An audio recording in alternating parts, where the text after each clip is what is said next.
জঙ্গল থেকে লোকালয়ে চলে এলো হরিণ। সেই হরিণটিকে উদ্ধার করে সুরুলিয়া ডিয়ার পার্কে রাখা হলো শনিবার।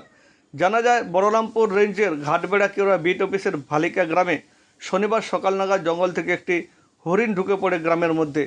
সেখানে হরিণটি ছুটাছুটি করতেই জনার্দন মাহাতো নামক এক ব্যক্তির বাড়িতে ঢুকে পড়লে দরজা বন্ধ করে রাখা হয়।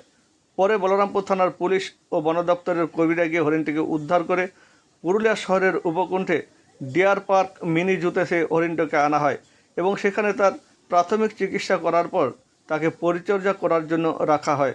জানা যায় জঙ্গল থেকে মাঝে মধ্যে হরিণ গ্রামে ঢুকে যায়, তবে গ্রামের মানুষের সততার খাতিরে সেই হরিণ পুনর্বাসন পায় সুরুলিয়া মিনি জু ডিয়ার পার্কে।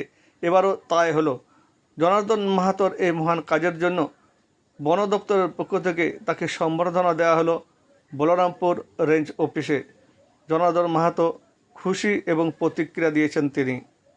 ঘটনা হলো সকালবেলা আমরা যখন কোচিংয়ের জন্য তৈরি হচ্ছি তখন আমার বাড়িতে একটা বাইরে অনেক তাড়া খেয়ে আমার বাড়িতে মধ্যে একটা হরিণ ঢুকে পড়ে।